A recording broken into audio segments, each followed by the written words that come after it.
금강경 19번째 시간입니다. 15 지경 공덕본. 지난 시간에 지경 공덕 제목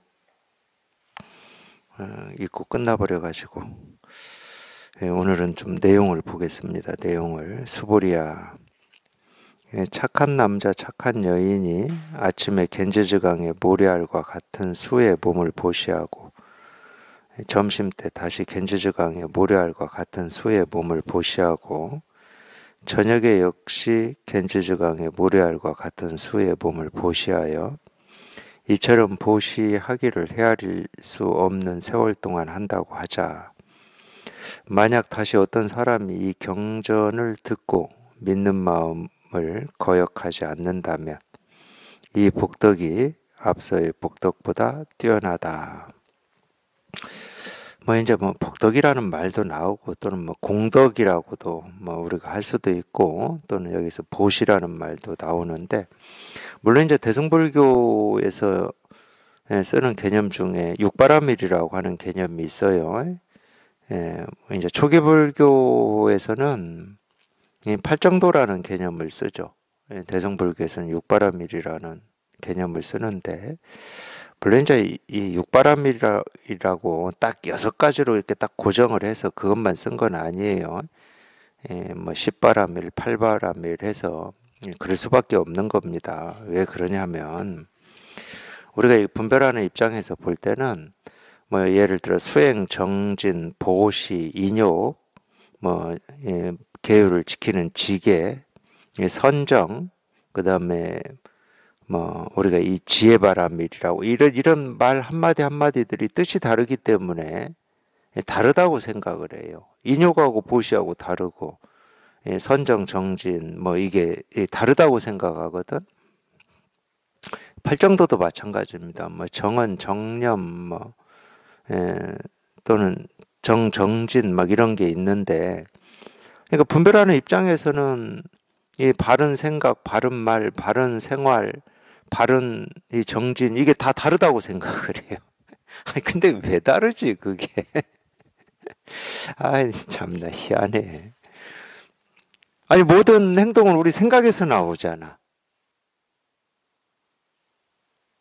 이거 바른 생활이라고 하는 게 어디 자기 생각에서 나오지 어디 따로 있습니까? 따로 있다 하더라도 그걸 내가 내 생각으로, 내 뜻으로, 내 의지로 그걸 받아들일 때, 그 생각이 내 생각이 될 때 바른 삶이 나오고 바른 생활이 나오는 거지. 어떻게 다르지 그게?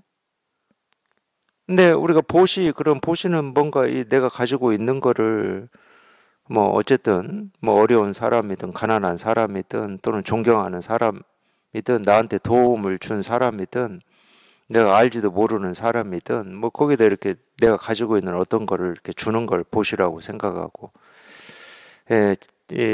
지계라고 하는 것은 이 불교에서 얘기하는 비구 250여 개 계율, 비구니 350여 개의 계율을 잘 지키는 거, 이걸 지계라고 하는 거니까 자기 머릿속에서는 완전히 다르죠. 완전히 달라요. 전혀 그런 말이 아니에요.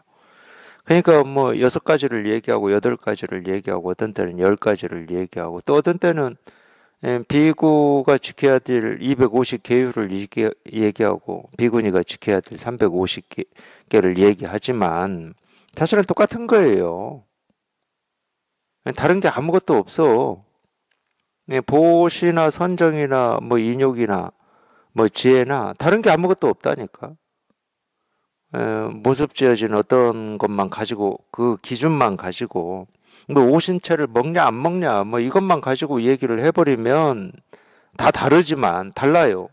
오신채 가지고 먹냐 안 먹냐 이 기준으로 하면은 먹은 것과 안 먹은 것이 어떻게 같아? 다르다니까 그런 부분은. 근데 그런 얘기를 한다, 그런 걸 이렇게 모습 지어진 걸로 다 얘기를 한다 하더라도 결국은 뭐 때문에 그렇게 그런 것들이 많아졌겠습니까? 우리가 지켜야 될 거 이런 게 많아졌겠어요. 달리 얘기하면 마음이 바르지 않기 때문에 그러는 거예요.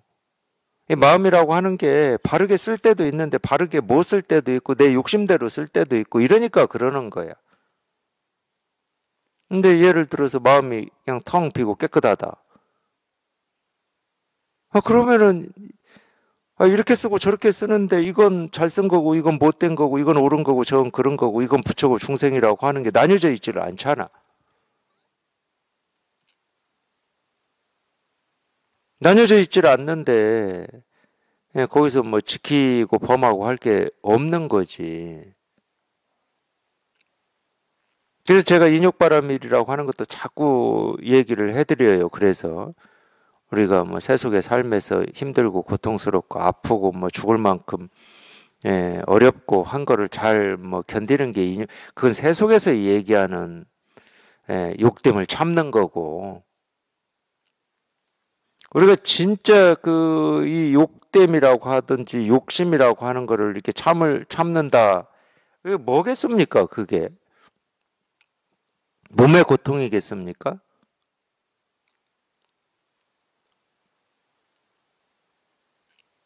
그런 얘기 하는 게 아닙니다. 우리 이 어떤 이 번뇌라고 하는 이 근본 이유를 뭐 제가 첫 시간에도 말씀드렸는데 그걸 불교에서도 교리에서 다 얘기하고 있어요. 업으로 얘기하고 있습니다. 업으로. 중생의 병은 업 때문이에요. 업 때문에. 뭐 헤아릴 수 없는 전생으로부터 이어져 온 업이라고 표현을 하는데 왜 헤아릴 수 없는 전생으로부터 이어져 왔다고 그러냐. 그 업이라고 하는 게 어떻게 생겨나는지를 모르기 때문에 그러는 거예요.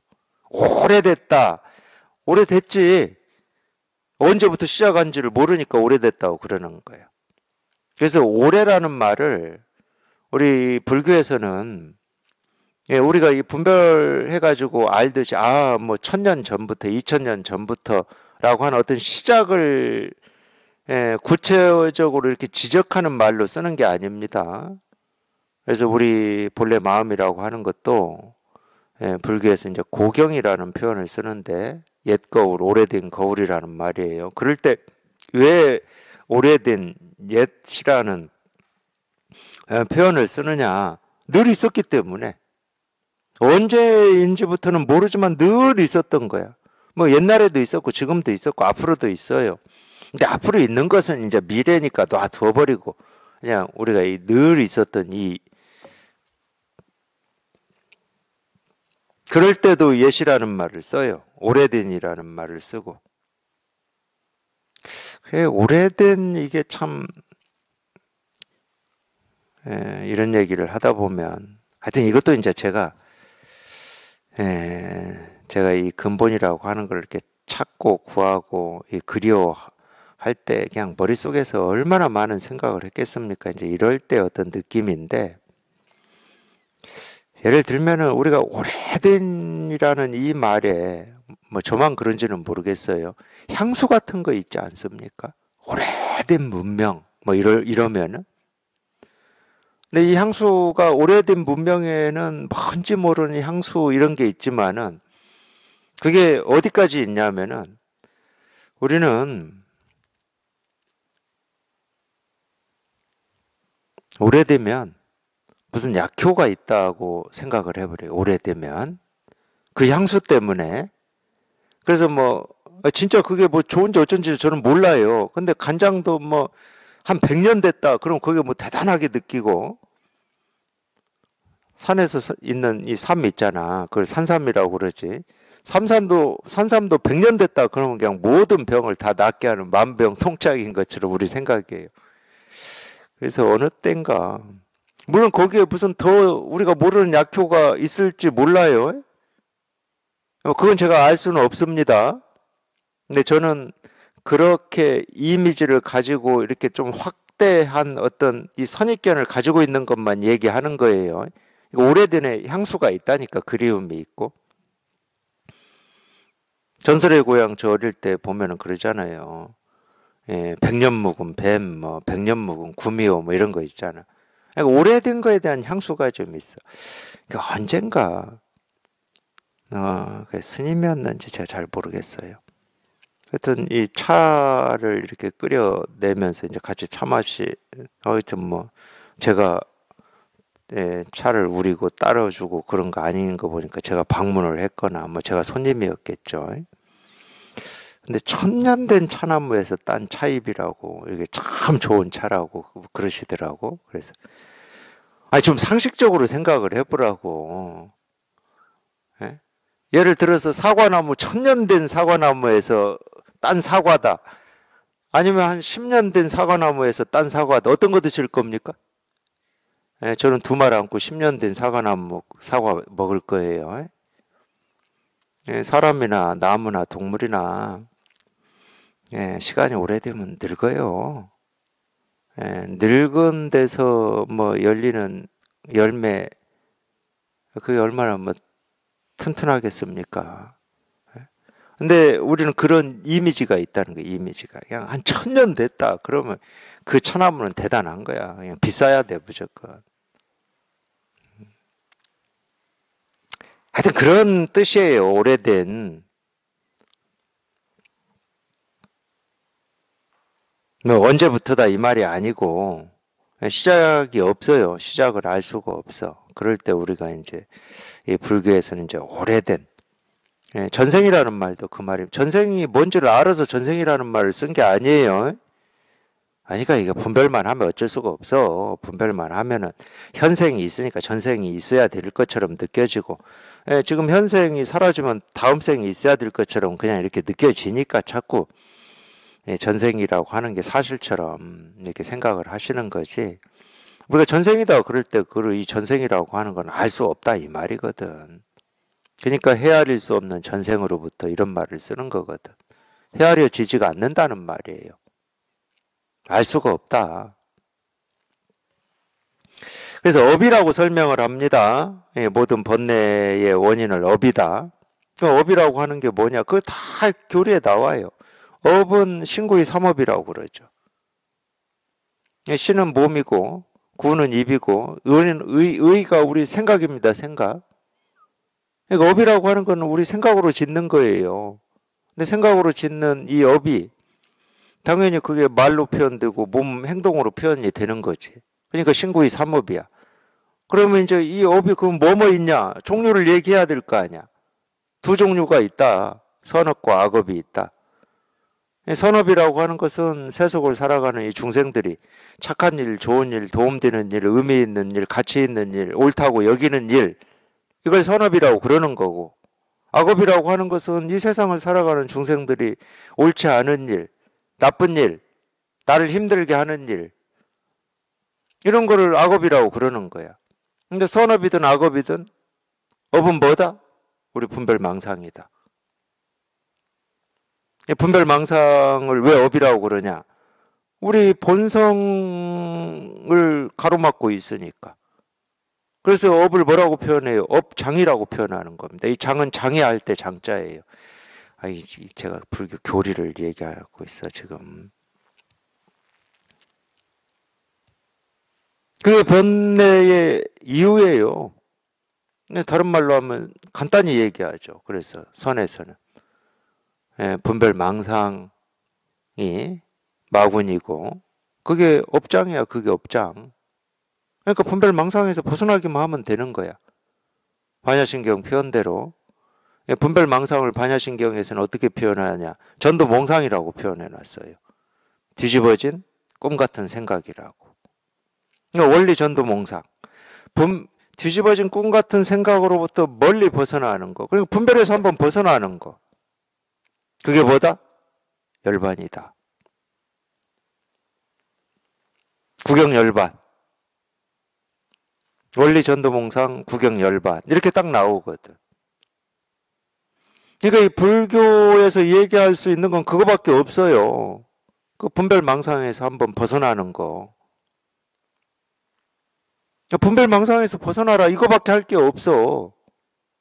그게 어떤 분별이든 좋은 분별이든 나쁜 분별이든 그러니까 우리 불교식으로 표현하면 선업이든 악업이든 그걸로부터 한번 몽땅 벗어나 보라는 거야. 제가 왜 이 이야기를 이렇게 강조하겠습니까? 보시 공덕이라고 하는 걸 좋은 일을 많이 해서 얻는 거를 보시라고 하고 공덕이라고 다 그렇게 하고 있으니까 제가 이 말을 이렇게까지 하는 거예요. 불교를 좀 공부한다는 사람들이 그러고 있어요. 그런 보시, 그런 공덕에서 벗어나 보라고.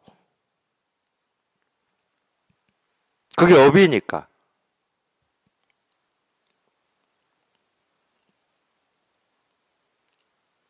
여기 보시라는 말이 나오고 공덕이라는 말이 나와서 제가 이렇게 길게 한 겁니다.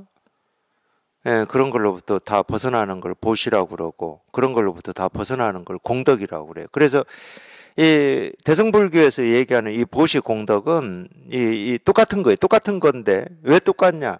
이 보시라고 하든 공덕이라고 하든 이거를 헤아릴 수가 없어요. 얼마큼인지를 잴 수가 없어. 너무 커서. 우리의 기준을 그냥 훌쩍 뛰어넘어 버렸거든. 이 사람이 생각해낼 수 있는 그 모든 거를 그냥 훌쩍 뛰어넘어 버렸어. 이 보시 공덕이라고 하는 게. 그래서 이제 이 공덕 중에 최고의 공덕, 보시 중에 최고의 보시를 법보시라고 그러잖아. 교리에도 다 나오는 말이에요. 근데 그걸 어떻게 써먹냐? 이 생에 우리가 깨닫기는 힘드니까 이 법보시는 이제 다음 생에 이 생에 그냥 그냥 공덕을 그냥 많이 쌓아가지고 그냥 어려운 사람 많이 돕고 그러는데 솔직히 말씀드리면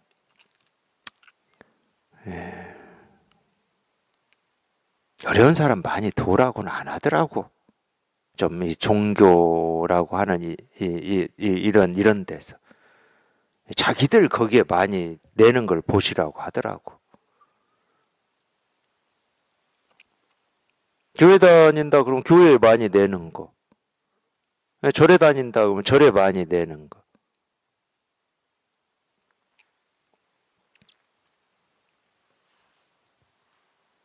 희한하게 그렇게 써먹어요. 무슨 근거로, 무슨 이유로 이 생에 왜 못 깨닫는다는 거야? 못 깨닫긴 못 깨닫지. 그렇게 가르치는데 어떻게 깨달아? 또 그렇게 가르치는데 서 그거를 배우고 있는데 어떻게 깨달아? 그냥 가르치는 사람도 그냥 눈이 멀어가지고 예, 그러는 거고 거기 그걸 믿고 의지해서 거기를 다니면서 공부하는 사람도 눈이 멀어가지고 이 생에 절대 못 깨닫지. 깨달을 수가 없지. 그러니까 눈이 멀어서 그런 거예요. 그런 경우는 눈이 멀어서 그런 거고 눈이 없으니까 자기 가르치는 사람도 자기 스스로 이 깨달음이라고 하는 걸 경험해 보지를 못하기 때문에 우리가 뭐 이 생에 뭔 깨달어 뭐 이러는 거예요. 다 부처님을 욕되게 하는 사람들입니다. 부처님은 그런 걸 가르치신 분이 아니에요. 자기 마음 자기가 깨달아서 부처로 살라고 가르치신 분이지. 왜? 우리는 날 때부터 다 부처로 태어났으니까. 조금도 부처로서 하자가 없으니까 어느 누구도. 근데 그런 희한한 그렇게 가르치는 사람들의 어떤 말을 믿는다든지 이 세상 사람들이 하는 말을 믿고 그게 옳으니 그러니 하고 그렇게 살기 때문에 자기가 부처님이 실감이 안 되는 거거든. 그러니까 어찌 보면 우리는 세상의 말을 너무 잘 믿어요. 또 너무 안 믿든지. 이 세상의 말을 너무 잘 믿거나 너무 안 믿기 때문에 거기에 매여 있는 거야. 그러니라고 자기가 부처님을 깨닫지를 못하고 있어.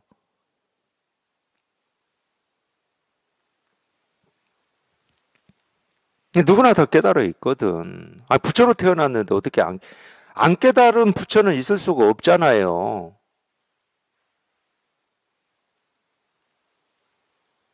안 깨달은 부처는 없습니다.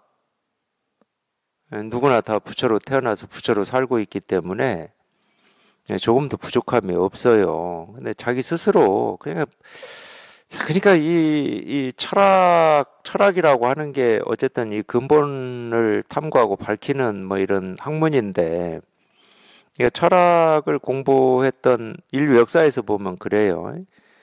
공부한 철학자들이 참 이 근본에 가깝게 이 사고를 한 면이 있어요.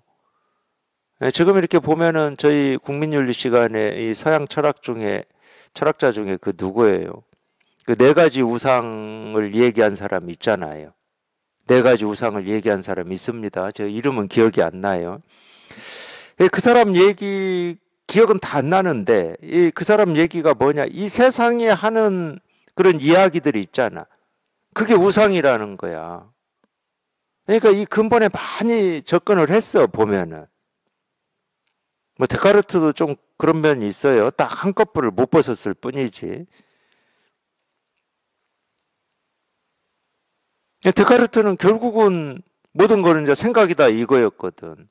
그러니까 뭐 우리 그런 말 다 들어봤잖아요.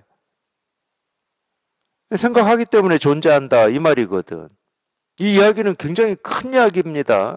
만만한 얘기가 아니에요. 데카르트는 어떻게 생각했는지는 모르지만 제가 뭐 데카르트를 연구한 사람은 아니니까.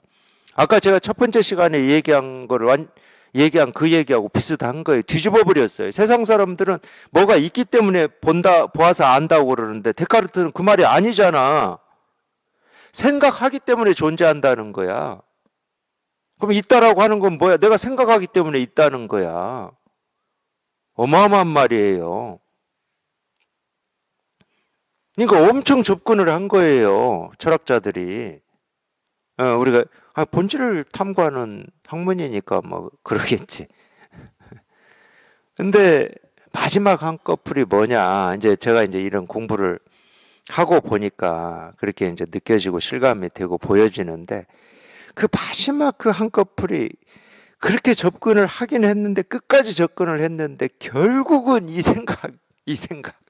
생각이라고 하는 이 범위를 못 벗어났어. 이 생각이라는 도구를 가지고 그냥 정말로 이렇게 깊이 있게 들어오긴 들어왔는데 이 깊이까지가 다 생각인 거야. 끝까지가 생각이야. 그냥 이 생각이라고 하는 이 틀을 한 번만 딱 벗어버리면 되는데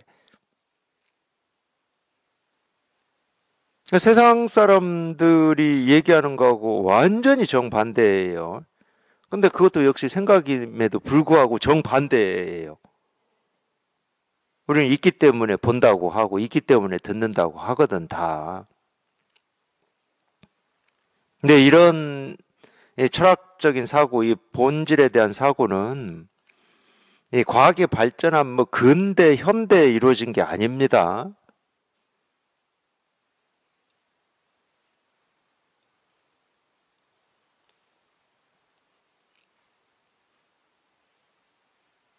우리 생각으로 해보면 이 과학이라고 하는 게 정말로 미개한 때 또 이런 탐구 연구를 통해서 이 정도에 도달을 했어요. 보면은.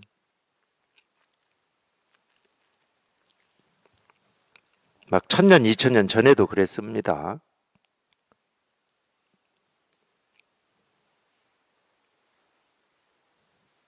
지금을 살아가는 사람들이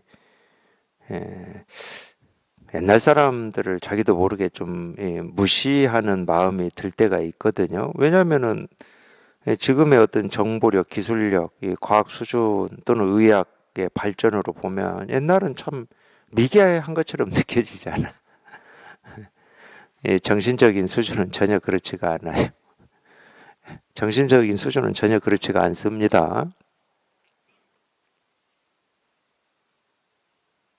그때 사람이나 지금 사람이나 정신적인 수준은 똑같아요. 뭐 제가 똑같다고밖에 표현을 못할 것 같은데, 하여튼 이 철학 사상은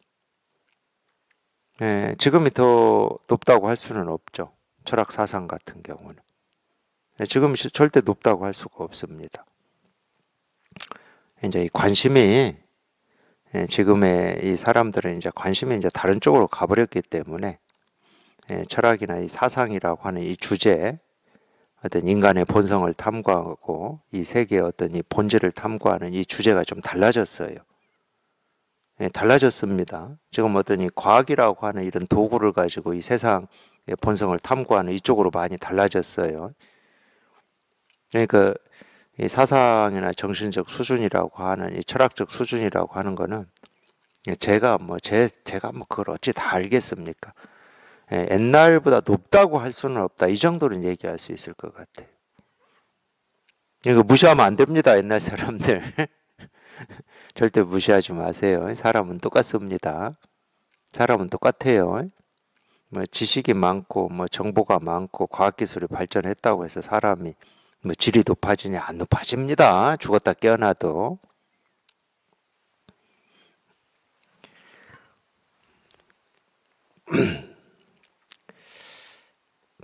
하여튼 뭐 제가 뭐 이런 쓸데없는 얘기도 하고 그러는데, 예, 불교에서 얘기하는 뭐 보신이 공덕이니 뭐 복덕이니 이런 말들을 절대 저희가 지금까지 배우고 알고 익힌 대로 해석하거나 그런 뜻이다, 일도 그렇게 하지 마십시오. 완전히 다른 말들입니다. 다른 말들. 예, 이 깨달은 눈으로 다 얘기하고 있는 거예요. 깨달은 눈으로 얘기하고 있는 거기 때문에 이런 말이 어떤 말인지를 자기가 공감을 하려면 자기 스스로가 깨달아야 되는 겁니다. 자기 스스로가 깨닫지 못하고서는 이런 말들을 겨우 뭐 자기가 배우고 익힌 생각을 가지고 전부 해석하고 뜻풀이를 할 건데, 그건 다 엉터리예요. 엉터리. 100%다 엉터리입니다. 하여튼 그런 경험들을 하시게 될 거예요. 자기가 이제 공부를 하셔서 제가 말씀드리는 이제 이거에 이렇게 통해 가지고 이제 여기 이렇게 익숙해지는, 이게 이렇게 하나 이렇게 밝아지고 이게 분명해지는 이런 공부를 꾸준히 뭐 이런 공부는 뭐 따로 없어요. 여기 통해서 그냥 이런 가르침, 이런 법문에 그냥 관심을 가지고 귀를 기울이면서 그냥 꾸준히 지내시면 돼. 따로 해야 될 공부는 없어요. 뭐 책을 읽고 더 많은 걸 알고 그건 전부 쓸데없는 지식이니까 쓸데없어요. 그러니까 이 공부, 마음 공부에서도 뭐 책이 많이 있는데, 마음 공부에 대해서 나온 뭐 책들을 읽어서 내가 뭔가를 이렇게 더 배우고 익혀야 되는 뭐가 있냐? 없습니다. 오히려 방해만 돼요. 이미 다 갖추고 있다니까, 자기가. 방해만 돼. 그러니까 그럼에도 왜 법문에 관심을 기울이고 법문을 들으라고 그러냐. 네, 이걸 체험했다 하더라도 평생을 분별망상해왔던 습관이 있기 때문에, 예, 이제 막 확인한 이 힘은 정말로 미약하고 갓난 아이와 똑같고, 예, 분별망상하던 힘이 자기를 지배를 하거든. 근데 이 설법 법문이라고 하는 거는 예, 분별망상이 아닌, 자기가 실감한 이거를 계속 이렇게 가르쳐줘요. 이거라고 계속 이렇게 보여줍니다. 보여준다고 하는 말이 맞을 거예요.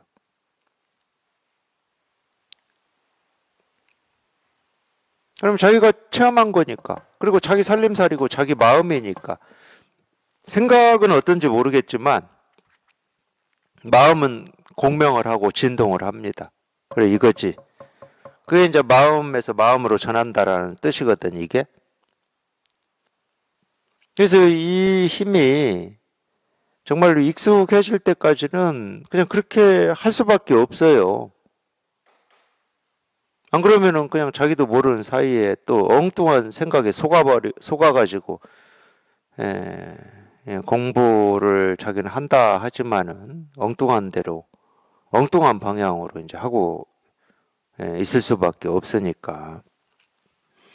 그래서 그렇게 지내시다 보면은 정말 그 전까지 알고 있었던 어떤 이런 말들, 개념들, 뜻들은 다 죽어버리고 이렇게 새롭게 다 태어납니다. 부처 이런 말도 그렇고, 깨달음, 도, 마음, 뭐 공덕, 보시 이런 말들이 다시 다 살아나요. 이제 제대로 살아나, 제대로. 뭐 이런 거를 우리가 뭐 그렇게 얘기할 수도 있지. 거듭난다. 기독교에서는 거듭난다고 얘기하죠. 그렇게 얘기할 수도 있고, 다시 태어난다 이렇게 얘기할 수도 있습니다. 자기 마음도 그런 면이 있어요. 내 이 분별망상하는 이 마음만 가지고 살다가 이제 비로소 이 분별망상에서 벗어나가지고 그냥 텅 비고 깨끗한, 이제 이런 마음으로 사니까 다시 태어난 뭐 이런 느낌이 들 수도 있고, 충분히 그런 느낌 들 수 있습니다. 저는 그런 느낌이 들더라고. 그것도 이제 어디서 제가 뭐 읽었는지 봤는지 들었는지, 예, 그러긴 했을 것 같은데,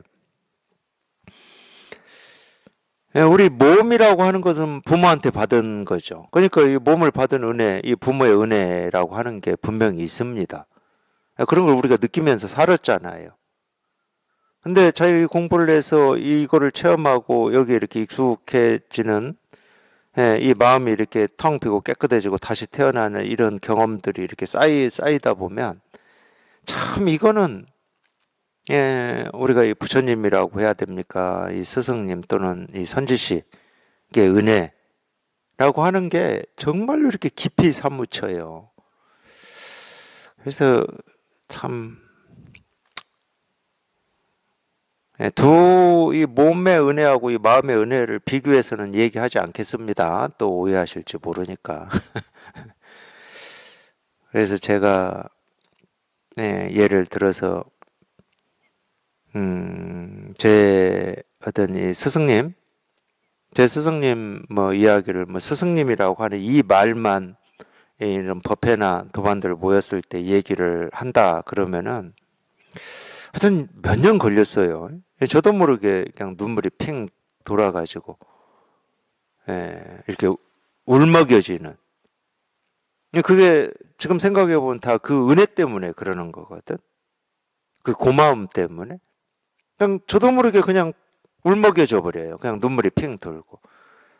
그게 뭐 꽤 오래 걸렸어요. 예, 법회에서 제가 이런 얘기 하면서도 울먹이지 않게 된 거는 몇 년 안 됐을 겁니다. 예, 그런 걸 느껴요. 예, 다시 태어난 기분이니까. 예, 삶에서 그리 참, 예, 오랫동안 숙제였던 것 같고, 그냥 말은 오랫동안이라고 그러는데, 뭐 제가 뭐 한 살 때부터 그랬겠습니까? 10살 때 그랬겠습니까? 근데 어쨌든, 삶에 대한 어떤 이 고민, 뭐, 그런 걸 이렇게 지니고 살았잖아요.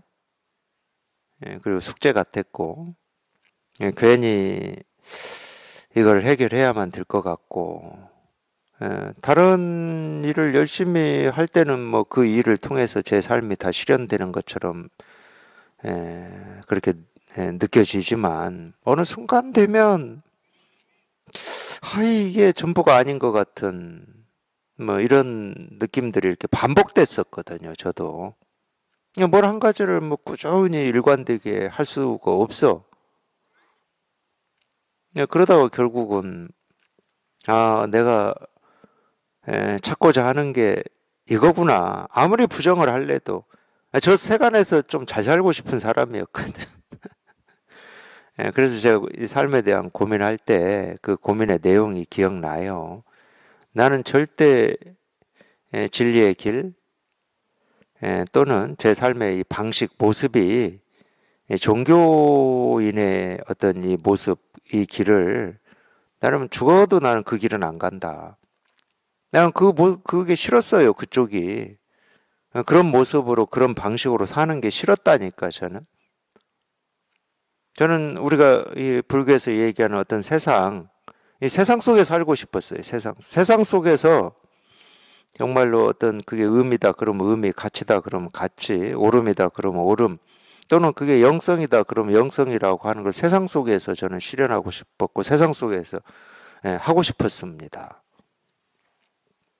그런 고민을 많이 했어요. 왜 고민을 많이 하냐? 그러고 싶어서 세상 속에서 내 나름대로 열심히 사는데 살다 보면 이게 전부가 아니야. 자꾸 내 발길이나 내 마음은 또 갑자기 이 영성을 얘기하는 뭐 이쪽 책에 가 있거나 뭐 그쪽에 가 있어. 자꾸 이게. 그러니까 그런 고민을 했어요. 네가 아무리 그래도 나는 이 모습으로는 안 살 거니까 세상 속에서 내가 이렇게 살 거니까 막 이런 고민을 했어요. 근데 그게 안 되더라고요. 뭐 변명일 수는 있지만 안 되더라고요. 그러다가 이제 결국은 제가 이건 거부할 수가 없는 거구나. 어떤 걸 거부할 수 없는 거였냐면 어떤 방식으로서의 삶, 모습으로해서 삶이 아니고 내 가슴에서 이 그리워하고 관심을 가지는 그게 뭐 도라고 해도 좋고 깨달음이라고 해도 좋고 어떤 이 본질이라고 해도 좋고 진리라고 해도 좋은데 이거가 끊임없이 이렇게 솟아나기 때문에 순간순간 뭐를 하고 살아도 막 거기에 막 매몰돼 가지고 집중하고 살 때는 좀 잊고 살지만 이거를 해결을 해야 되겠구나. 이게 해결이 안 되니까 뭘 해도 이렇게 길게 못하고 일관되게 못하고 재미를 못 느껴. 막 할 때는 재밌어서 해요. 저도 막 할 때는 재밌어서 했습니다. 결국은 이 문제를 내가 여태까지는 제 두 번째, 세 번째 일로 이렇게 밀쳐놨었는데 관심은 가지만 밀쳐놨었는데 이거를 해결을 하고 가야 되는 거구나. 이게 내가 내 삶에서 해결해야 될 첫 번째 숙제인가 보구나. 뭐 인정할 수밖에 없더라고. 제가 인정하고 싶어서 한 게 아닙니다. 뭐가 뭔지 알고 제가 그렇게 인정을 해요. 그럴 수밖에 없는 제 나름의 어떤 삶의 환경, 조건, 여건이었던 것 같아요. 그렇다면 어쩔 수 없다. 그냥 받아들이자. 하고 이제 미련을 더 이상 안 가졌어요. 세상에서 뭐 어떤 일을 이루고자 하는 어떤 미련, 세상에서 이 어떤 뜻 이런 거를 실현하고자 하는 미련을 그냥 과감하지도 않았어요. 그냥 그런 게 딱 받아들여지는 순간 뭐 하여튼 뭐 그때는 뭐 이건지도 몰랐고 당연히 보통 사람이 할 수 없는 어떤 이 수행을 통해서 이런 갈증과 목마름이 해결된다더라. 또 이런 또 그건 어디서 듣고 있고 해가지고 수행한다고 고생을 좀 했습니다.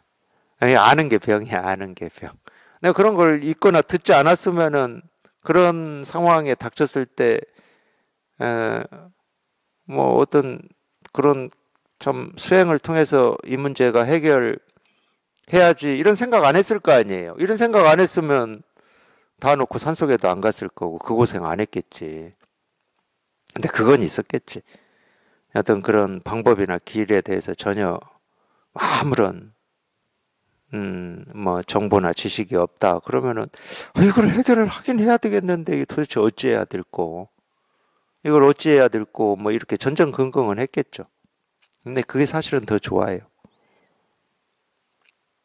어떤 길이 있고 방향이 있어서 가버리면 다 엉뚱한 길 방향으로 가게 되니까 뭐 어찌할 수 그러니까 이 그냥 길을 찾고 방향을 찾다가 결국은 이런 가르침을 만나신 거야. 이건 길도 없고 방향도 없는. 지금까지 이거 하나를 찾고 구하고 얻으려고 애쓰고 노력을 했다 그러면은 이제 애쓸 필요도 없고 노력할 필요도 없고 애쓰면 애쓸수록 노력하면 노력할수록 더 멀어지기만 하니까 내가 지금까지 애쓰고 노력한 만큼으로도 넘치고 넘치니까 지금은 아무 애쓸 것도 없고 노력할 것도 없고 그냥 가만히 편한 마음으로 귀만 열고 관심만 가지고 들으시기만 하면 된다. 이럴 거라고 어떻게 상상을 했어요? 상상도 못 했습니다, 저도. 이럴 거라고. 정말로 편한 마음으로 관심만 가지고 귀만 기울이면 된다. 깨달음이라고 하는 게 그렇게 해서 될 거라고 누가 상상을 했겠습니까? 아마 이 말 밖에 나가셔서 마음 공부하시는 다른 분들한테 한번 얘기해 보세요. 믿는 사람 단 한 명이라도 있는지. 말도 안 되는 소리라고 그럴 거예요. 아니, 관계를 봐서 뭐 그런 말을 겉으로는 표현을 못 하더라도 속으로는 그러실 거야.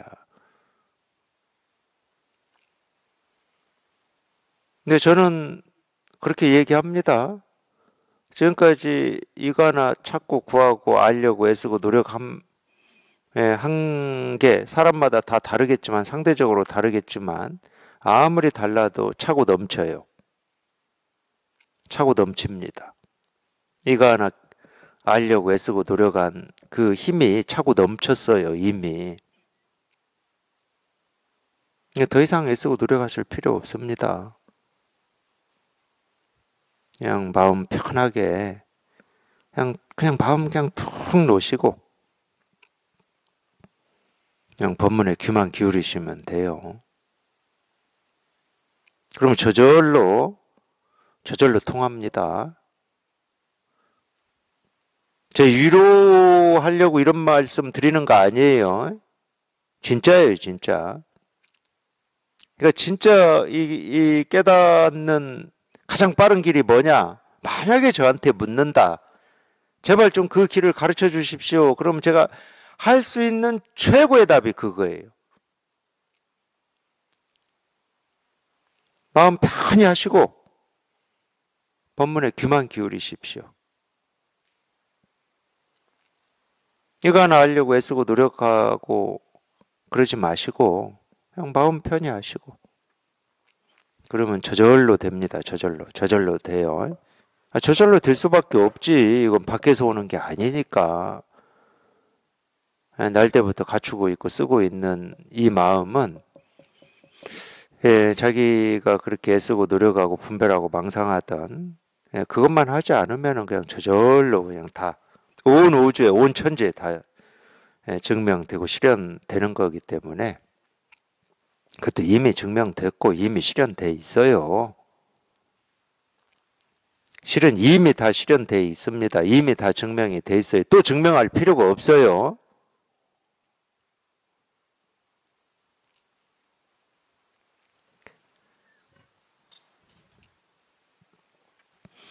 하여튼 이 이야기예요. 아침에 겐제즈강의 모래알과 같은 수의 몸을 보시야 뭐 할 수도 없는 겁니다. 뭐 몸이 한 개밖에 없는데 뭐 겐제즈강의 모래알의 개수는 뭐 헤아릴 수도 없죠. 그러니까 우리가 만약에 전생이 있다 그러면은 이 겐제즈강의 모래알만큼 많은 전생이 있겠죠. 헤아릴 수가 없어요. 근데 그 많은 전생 동안 그냥 깨달으려고 애쓰고 노력하고 그냥 보시하고 공양하고 다 했다고 쳐.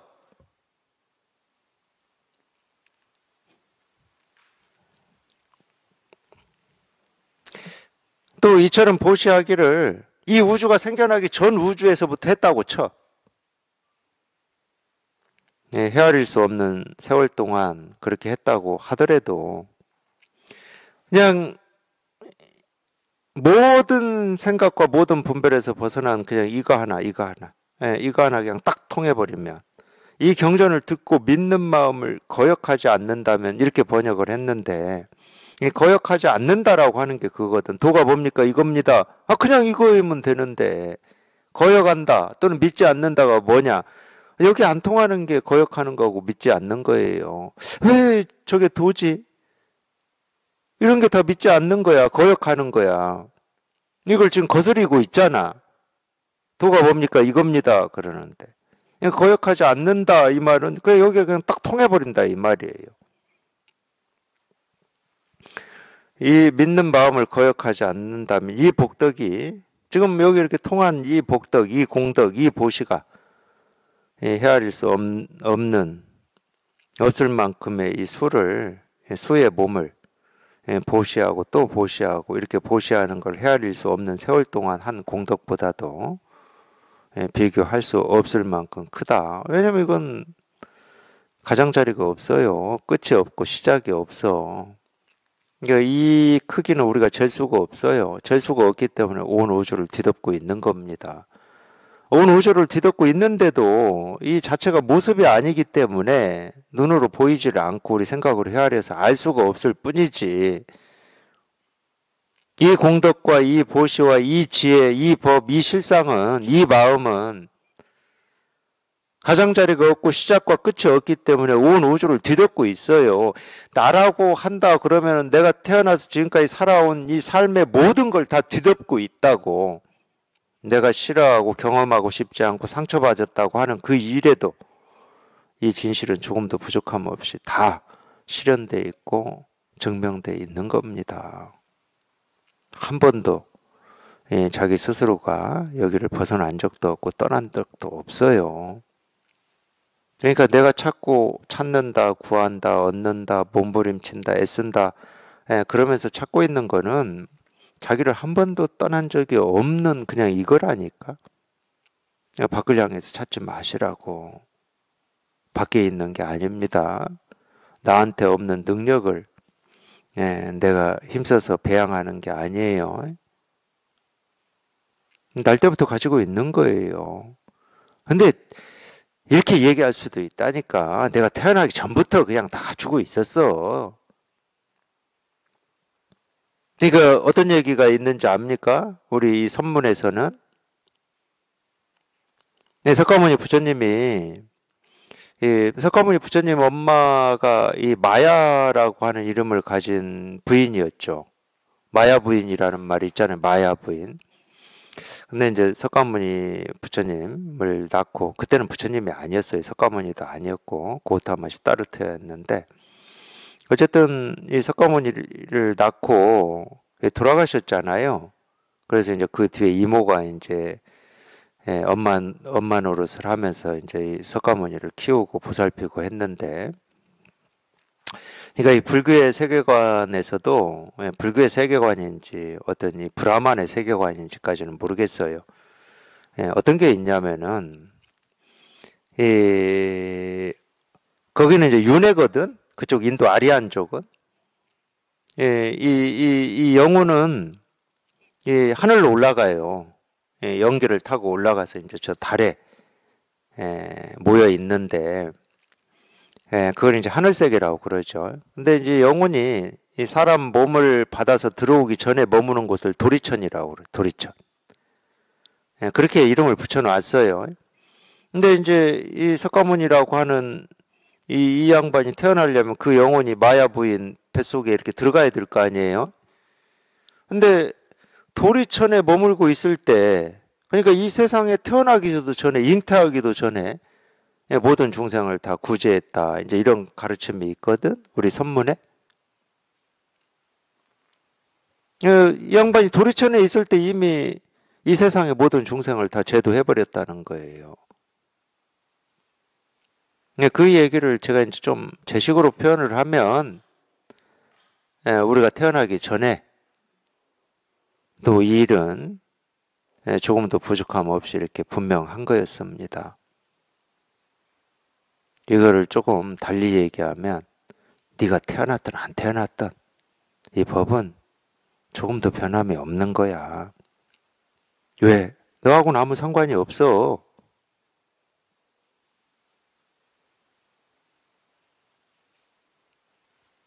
그러면 나라고 하는 이 몸은 그냥 알 수 없는 어떤 인연으로 그냥 이렇게 생겨난 것 뿐이지.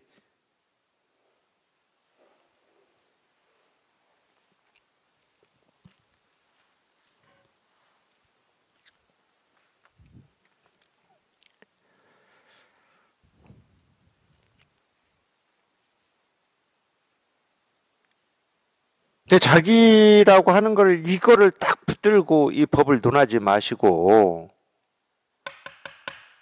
그것 때문에 안 되는 거니까. 나라는 이 개체라고 하는 이 생각을 중심에 딱 놓고 법을 논하니까 안 되는 거예요.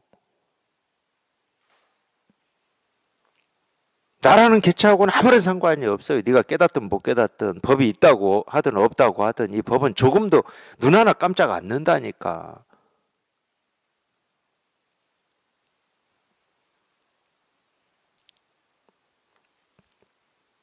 그렇지만 나라고 여기는 이 몸뚱아리든 생각이든 느낌이든 감정이든 그 어느 것 하나하나, 내가 지금 이날 이때까지 살면서 보고 듣고 느끼고 경험한 모든 순간에 이 법은 거기에 있었어요. 나를 한 발자국도 떠난 적도 없고 한순간도 떠난 적이 없습니다. 내가 나를 미워할 때도 나를 떠난 적은 없어요.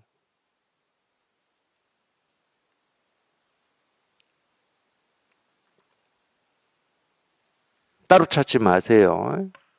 있다 그러면 지금 이렇게 있는 거예요. 이렇게. 이렇게 있는 겁니다. 있다 그러면 지금 이렇게 있어요. 따로 찾지 마십시오.